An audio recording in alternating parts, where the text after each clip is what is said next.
नमस्कार, भक्ति व्रत कथा चैनल पर आपका स्वागत है।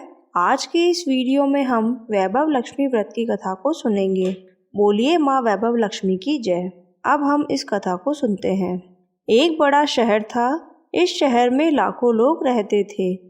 पहले के ज़माने के लोग साथ साथ रहते थे और एक दूसरे के काम आते थे, पर नए ज़माने के लोगों का स्वरूप ही अलग सा है। सब अपने अपने काम में व्यस्त रहते हैं।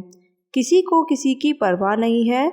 घर के सदस्यों को भी एक दूसरे की परवाह नहीं होती है।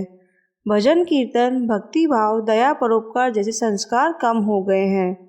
शहर में बुराइयां बढ़ गई थी। शराब, जुआ, रेस, व्यभिचारी, चोरी, डकैती जैसे बहुत से गुनाह शहर में होते थे। कहावत है कि हजारों निराशाओं में एक आशा की किरण छिपी होती है। इस तरह इतनी सारी बुराइयों के बावजूद शहर में कुछ अच्छे लोग भी रहते थे। ऐसे ही अच्छे लोगों में शीला और उसके पति की गृहस्थी मानी जाती थी। शीला धार्मिक प्रवृत्ति की थी और संतोषी थी। उसका पति भी विवेकी और सुशील था। शीला और उसका पति ईमानदार थे और वे ईमानदारी से जीते थे। वे किसी की बुराई नहीं करते थे। प्रभु भजन में अच्छी तरह समय व्यतीत करते थे। उनकी गृहस्थी आदर्श गृहस्थी थी और शहर के लोग उनकी गृहस्थी की सराहना करते थे। शीला की गृहस्थी इसी तरह खुशी खुशी चल रही थी, पर कहा जाता है कि कर्म की गति अटल है। विधाता के लिखे लेख कोई भी नहीं समझ सकता है। इंसान का नसीब पल भर में राजा को रंक बना देता है और रंक को राजा। शीला के पति के पूर्व जन्म के कर्म भोगने के लिए बाकी रह गए होंगे कि वह बुरे लोगों से दोस्ती कर बैठा। वह जल्द से जल्द करोड़पति होने के ख्वाब देखने लगा, इसीलिए वह गलत रास्ते पर चल गया और करोड़पति की बजाय रोडपति बन गया। यानी रास्ते पर भटकते भिखारी जैसी उसकी हालत हो गई थी। शहर में शराब, जुआ, रेस, चरस, गांजा वगैरह बुराइयां फैली हुई थी। उसमें शीला का पति भी फंस गया। दोस्तों के साथ उसे भी शराब की आदत हो गई थी। जल्द पैसे वाला बनने की लालच में दोस्तों के साथ रेस जुआ भी खेलने लगा। इस तरह बचाई हुई धनराशि, पत्नी के गहने, सब कुछ रेस जुए में गंवा दिए थे। इसी तरह एक वक्त ऐसा भी था कि वह सुशील पत्नी शीला के साथ मजे में रहता था और प्रभु भजन में सुख शांति से जीवन व्यतीत करता था। उसके बजाय घर में दरिद्रता और भुखमरी फैल गई। सुख से खाने की बजाय 2 वक्त भोजन के लिए भी लाले पड़ गए और शीला को पति की गालियां खाने का वक्त आ गया था। शीला सुशील और संस्कारी स्त्री थी। उसको पति के बर्ताव से बहुत दुख हुआ, किंतु वह भगवान पर भरोसा करके बड़ा दिल रखकर दुख सहने लगी। कहा जाता है कि सुख के पीछे दुख और दुख के पीछे सुख आता है, इसीलिए दुख के बाद सुख आएगा, ऐसी आशा के साथ शीला प्रभु भक्ति में लीन रहने लगी। इस तरह शीला असहाय दुख सहते सहते प्रभु भक्ति में समय बिताने लगी। अचानक एक दिन दोपहर को उनके द्वार पर किसी ने दस्तक दी। शीला सोच में पड़ गई कि मुझ जैसी गरीब के घर इस वक्त कौन आया होगा। फिर भी द्वार पर आए हुए अतिथि का आदर करना चाहिए, ऐसा सोचकर वह खड़े होकर द्वार खोलने गई। देखा तो सामने एक माजी खड़ी थी। वे बड़ी उम्र की लगती थी, किंतु उनके चेहरे पर अलौकिक तेज दिख रहा था। उनकी आंखों में से मानो अमृत बह रहा था। उनका भव्य चेहरा करुणा और प्यार से छलकता था। उनको देखते ही शीला के मन में अपार शांति छा गई। वैसे शीला इन माजी को पहचानती न थी, फिर भी उनको देखकर शीला के रोम रोम में आनंद छा गया। शीला माजी को आदर के साथ घर में लाई और घर में बिठाने के लिए कुछ भी नहीं था, अतः शीला ने सकुचा कर एक फटी हुई चद्दर पर उनको बिठाया। माजी ने कहा, क्यों शीला, मुझे पहचाना नहीं? शीला ने सकुचाकर कहा कि माँ, आपको देखते ही बड़ी खुशी हो रही है, बहुत शांति प्रतीत हो रही है। ऐसा लगता है कि मैं बहुत दिनों से जिसे ढूंढ रही थी वे आप ही हैं, पर मैं आपको पहचान नहीं पाई। माजी ने हंसकर कहा कि क्यों भूल गई, हर शुक्रवार को लक्ष्मी जी के मंदिर में भजन कीर्तन होते हैं, तब मैं भी वहाँ आती हूँ। वहाँ हर शुक्रवार को हम मिलते हैं। पति जब से गलत रास्ते पर चला गया था, तब से शीला बहुत दुखी हो गई थी और दुख की मारी वह लक्ष्मी जी के मंदिर में नहीं जाती थी। बाहर के लोगों के साथ नज़र मिलाते भी उसे शर्म लगती थी। उसने दिमाग पर जोर दिया, पर यह माजी उनको याद नहीं आ रही थी। तभी माजी ने कहा कि तू लक्ष्मी जी के मंदिर में कितने मधुर गीत गाती थी, अभी तू दिखाई नहीं देती थी, इसीलिए मुझे लगा कि कहीं तू बीमार तो नहीं हो गई है। ऐसा सोचकर मैं तुझे मिलने चली आई हूँ। माजी के अति प्रेम भरे शब्दों से शीला का हृदय पिघल गया। उसकी आंखों में आंसू आ गए। माजी के सामने वह बिलख बिलख कर रोने लगी। यह देखकर माजी शीला के नजदीक गई और उसकी सिसकती पीठ पर प्यार भरा हाथ फेरकर सांत्वना देने लगी। माजी ने कहा कि बेटी, सुख और दुख तो धूप और छांव के जैसे होते हैं। सुख के पीछे दुख आता है तो दुख के पीछे सुख भी आता है। धैर्य रखो बेटी, और तुझे क्या परेशानी है? अपने दुख की बात मुझे सुना, तेरा मन भी हल्का हो जाएगा और तेरे दुख का कोई उपाय भी मिल जाएगा। माजी की बात सुनकर शीला के मन को शांति मिली। उसने माजी से कहा कि माँ, मेरी गृहस्थी में भरपूर सुख और खुशियाँ थी। मेरे पति भी सुशील थे। भगवान की कृपा से पैसे की बात में भी कोई कमी नहीं थी। हम शांति से गृहस्थी चलाते, ईश्वर भक्ति में अपना वक्त व्यतीत करते थे। हमारे भाग्य हमसे रूठ गया है। मेरा पति अब अचानक हमारा भाग्य हमसे रूठ गया है। मेरे पति की बुरे लोगों से दोस्ती हो गई है। बुरी संगति की वजह से वे शराब, जुआ, रेस, चरस, गांजा वगैरह खराब आदतों के शिकार हो गए हैं। उन्होंने सब कुछ गंवा दिया और अब हम रास्ते के भिखारी जैसे बन गए हैं। यह सुनकर माजी ने कहा कि सुख के पीछे दुख और दुख के पीछे सुख आता है। ऐसा ही कहा जाता है कि कर्म की गति न्यारी होती है। हर इंसान को अपने अपने कर्म भुगतने पड़ते हैं, इसीलिए तू चिंता मत कर। अब तू कर्म को भुगत चुकी है, अब तुम्हारे सुख के दिन अवश्य आएंगे। तू तो माँ लक्ष्मी जी की भक्त है। माँ लक्ष्मी जी तो प्रेम और करुणा की अवतार है। वे अपने भक्तों पर हमेशा ममता रखती है। इसीलिए तू धैर्य रखकर माँ लक्ष्मी जी का व्रत कर, इससे सब कुछ ठीक हो जाएगा। माँ लक्ष्मी जी का व्रत करने की बात सुनकर शीला के चेहरे पर चमक आ गई। उसने पूछा, माँ, लक्ष्मी जी का व्रत कैसे किया जाता है?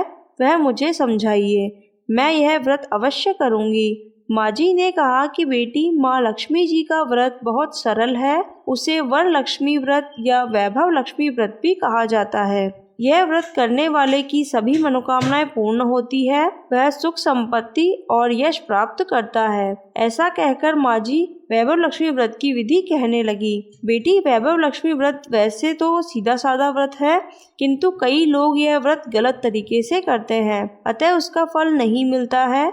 कई लोग कहते हैं कि सोने के गहनों की हल्दी कुमकुम से पूजा करो, बस व्रत हो गया, तभी उसका फल मिलता है। सिर्फ सोने के गहनों की पूजा करने से फल मिल जाता तो सभी आज लखपति बन गए होते।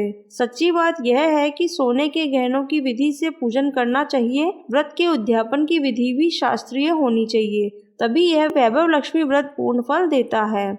यह व्रत शुक्रवार को करना चाहिए। सुबह में स्नान करके स्वच्छ कपड़े पहनो और सारा दिन मन में जय माँ लक्ष्मी नाम का स्मरण करते रहो। किसी की चुगली नहीं करनी चाहिए। शाम को पूर्व दिशा में मुंह रहे इस तरह आसन पर बैठ जाओ। सामने पाटा रखकर उसके ऊपर रुमाल रखो। रुमाल पर चावल का छोटा सा ढेर करो। उस ढेर पर पानी से भरा तांबे का कलश रखकर कलश पर एक कटोरी रखो। उस कटोरी में एक सोने का गहना रखो। सोने का न हो तो चांदी का भी चलेगा, चांदी का भी न हो तो नगद रुपए भी चलेंगे। बाद में घी का दीपक जलाकर धूप जलाए। माँ लक्ष्मी जी के बहुत स्वरूप है। माँ लक्ष्मी जी को श्री यंत्र अति प्रिय है, अतः वैभव लक्ष्मी व्रत विधि के अनुसार करते वक्त सर्वप्रथम श्री यंत्र और लक्ष्मी जी के विविध स्वरूपों का सच्चे भाव से दर्शन करो। इसके बाद लक्ष्मी स्तवन का पाठ करो। बाद में कटोरी में रखे हुए गहने या रुपए का हल्दी कुमकुम और चावल चढ़ाकर पूजा करो और लाल रंग का फूल चढ़ाओ। शाम को कोई मीठी चीज बनाकर उसका प्रसाद रखो। न हो सके तो शक्कर या गुड़ भी रख सकते हैं। फिर आरती करके 11 बार सच्चे हृदय से जय माँ लक्ष्मी, जय माँ लक्ष्मी, जय माँ लक्ष्मी बोलो। बाद में 11, 21 शुक्रवार यह व्रत करने का दृढ़ संकल्प माँ के सामने करो और आपकी जो मनोकामना है वह पूरी करने को माँ लक्ष्मी जी से विनती करो। फिर माँ का प्रसाद बांट दो और थोड़ा प्रसाद अपने लिए रखो। अगर आप में शक्ति हो तो सारा दिन उपवास रखो। सिर्फ प्रसाद खाकर शुक्रवार करो। न शक्ति हो तो एक बार शाम को प्रसाद ग्रहण करते समय खाना खा लो। अगर थोड़ी शक्ति भी न हो तो 2 बार भोजन कर सकते हो। बाद में कटोरी में रखा गहना या रुपए ले लो। कलश का पानी तुलसी में डाल दो और चावल पक्षियों को डाल दो। इस तरह शास्त्रीय विधि अनुसार व्रत करने से इसका फल अवश्य मिलता है। इस व्रत के प्रभाव से सब प्रकार की विपत्ति दूर होकर आदमी मालामाल हो जाता है। संतान न हो तो उसे संतान प्राप्ति होती है। सौभाग्यवती स्त्री का सौभाग्य अखंड रहता है। कुंवारी लड़की को मनभावन पति मिलता है। शीला यह सुनकर आनंदित हो गई। फिर पूछा, माँ, आपने वैभव लक्ष्मी व्रत की जो शास्त्रीय विधि बताई है वैसे मैं अवश्य करूँगी, किंतु इसका उद्यापन किस तरह करना चाहिए यह भी कृपा करके बतलाइए। माँ जी ने कहा कि 11 या 21 जो मन्नत मानी हो उतने शुक्रवार यह वैभव लक्ष्मी व्रत पूरी श्रद्धा और भावना से करना चाहिए। व्रत के आखिरी शुक्रवार को जो शास्त्रीय विधि अनुसार उद्यापन विधि करनी चाहिए वह मैं तुझे बताती हूँ। आखिरी शुक्रवार को खीर या नैवेद्य रखो। पूजन विधि जैसे हर शुक्रवार को करते हैं वैसी ही करनी चाहिए। पूजन विधि के बाद श्रीफल फोड़े और कम से कम 7 कुंवारी या सौभाग्यशाली स्त्रियों को कुमकुम का तिलक करके वैभव लक्ष्मी व्रत की एक पुस्तक उपहार में देनी चाहिए और सबको खीर का प्रसाद देना चाहिए। फिर धन लक्ष्मी स्वरूप वैभव लक्ष्मी स्वरूप माँ लक्ष्मी जी की छवि को प्रणाम करें। माँ लक्ष्मी जी का यह स्वरूप वैभव देने वाला है। प्रणाम करके मन ही मन भावुकता से माँ की प्रार्थना करते वक्त कहे कि हे माँ धन लक्ष्मी, हे माँ वैभव लक्ष्मी, मैंने सच्चे हृदय से आपका वैभव लक्ष्मी व्रत पूर्ण किया है, तो हे माता हमारी मनोकामना को पूर्ण करो, हम सबका कल्याण करो। जिसे संतान न हो उसे संतान दो। सौभाग्यशाली स्त्री का सौभाग्य अखंड रखना। कुंवारी लड़की को मनभावन पति देना। आपका यह चमत्कारी वैभव लक्ष्मी व्रत जो करे उसकी सब विपत्ति दूर करना, सबको सुखी करना। हे माता आपकी महिमा अपरंपार है। इस तरह माँ की प्रार्थना करके माँ लक्ष्मी जी के धन लक्ष्मी स्वरूप की भाव से वंदना करो। माँ जी के मुख से वैभव लक्ष्मी व्रत की शास्त्रीय विधि सुनकर शीला भाव विभोर हो गई। उसे लगा मानो अब सुख का रास्ता मिल गया है। उसने आंखें बंद करके मन ही मन उसी क्षण संकल्प किया कि हे वैभव लक्ष्मी माँ, मैं भी माँ जी के कहे अनुसार श्रद्धा से शास्त्रीय विधि अनुसार वैभव लक्ष्मी व्रत 21 शुक्रवार तक करूंगी और व्रत का शास्त्रीय विधि अनुसार उद्यापन भी करूंगी। शीला ने संकल्प करके आंखें खोली तो सामने कोई नहीं था। वह अचंभित हो गई कि माँ जी कहाँ गई। यह माँ जी दूसरा कोई नहीं था, साक्षात लक्ष्मी जी ही थी। शीला लक्ष्मी जी की भक्त थी, इसीलिए अपने भक्त को रास्ता दिखाने के लिए माँ लक्ष्मी देवी माँ जी का स्वरूप धारण करके शीला के पास आई थी। दूसरे दिन शुक्रवार था। सवेरे स्नान करके स्वच्छ कपड़े पहनकर शीला मन ही मन श्रद्धा से और पूरे भाव से जय माँ लक्ष्मी का मन ही मन सुमिरन करने लगी। सारा दिन किसी की चुगली नहीं की। शाम हुई तब हाथ पांव मुंह धोकर शीला पूर्व दिशा में मुंह करके बैठी। घर में पहले सोने के बहुत से गहने थे, पर पति के गलत रास्ते पर चले जाने के कारण सब गहने गिरवी रख दिए थे, पर नाक की चुन्नी बच गई थी। नाक की चुन्नी निकालकर उसे धोकर शीला ने कटोरी में रख दिया। सामने पाटे पर रुमाल रखकर मुट्ठी भर चावल का ढेर किया। उस पर तांबे का कलश पानी भरकर रखा। उसके ऊपर चुन्नी वाली कटोरी रखी। फिर माँ जी ने कहा था वैसे ही शास्त्रीय विधि अनुसार वंदन, स्तवन, पूजन वगैरह किया और घर में थोड़ी शक्कर थी वह प्रसाद में रखकर वैभव लक्ष्मी व्रत किया।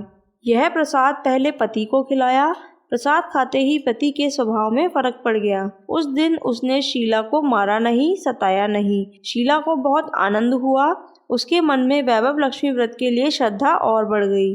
शीला ने पूर्ण श्रद्धा भक्ति से 21 शुक्रवार तक वैभव लक्ष्मी व्रत किया और 21वें शुक्रवार को माँ जी के कहे मुताबिक उद्यापन विधि करके 7 स्त्रियों को वैभव लक्ष्मी व्रत की 7 पुस्तकें उपहार में दी। फिर माता जी के धन लक्ष्मी स्वरूप की छवि को वंदन करके भाव से मन ही मन प्रार्थना करने लगी कि हे माँ लक्ष्मी, मैंने आपका वैभव लक्ष्मी व्रत करने की मन्नत मानी थी, वह व्रत आज पूर्ण किया है। हे माँ, मेरी हर विपत्ति दूर करो, हम सबका कल्याण करो। जिसे संतान न हो उसे संतान देना। सौभाग्यवती स्त्री का सौभाग्य अखंड रखना। कुंवारी लड़की को मनभावन पति देना। आपका यह चमत्कारी वैभव लक्ष्मी व्रत जो करे उसकी सब विपत्ति दूर करना, सभी को सुखी करना। हे माँ, आपकी महिमा अपरंपार है। ऐसा बोलकर लक्ष्मी जी के धन लक्ष्मी स्वरूप की छवि को प्रणाम किया। इस तरह शास्त्रीय विधि पूर्वक शीला ने श्रद्धा से व्रत किया और तुरंत ही उसे फल मिला। उसका पति गलत रास्ते पर चला गया था, वह अच्छा आदमी हो गया और कड़ी मेहनत करके व्यवसाय करने लगा। माँ लक्ष्मी के वैभव लक्ष्मी व्रत के प्रभाव से उसको ज्यादा मुनाफा होने लगा और उसने तुरंत शीला के गिरवी रखे गहने छुड़ा दिए। घर में धन की बाढ़ सी आ गई थी। घर में पहले जैसी सुख शांति छा गई। वैभव लक्ष्मी व्रत का प्रभाव देखकर मोहल्ले की दूसरी स्त्रियां भी शास्त्रीय विधि पूर्वक वैभव लक्ष्मी व्रत करने लगी। हे धन लक्ष्मी माँ, आप जैसे शीला पर प्रसन्न हुई उसी तरह आपका व्रत करने वाले सब पर प्रसन्न होना, सबको सुख शांति देना। जय धन लक्ष्मी माँ, जय वैभव लक्ष्मी माँ। अगर आपको मेरा ये वीडियो पसंद आए तो वीडियो को लाइक कीजिएगा और कमेंट बॉक्स में राधे राधे लिखें। लेटेस्ट व्रत त्योहार एवं कथाओं के वीडियो के लिए भक्ति व्रत कथा चैनल को सब्सक्राइब करें। धन्यवाद।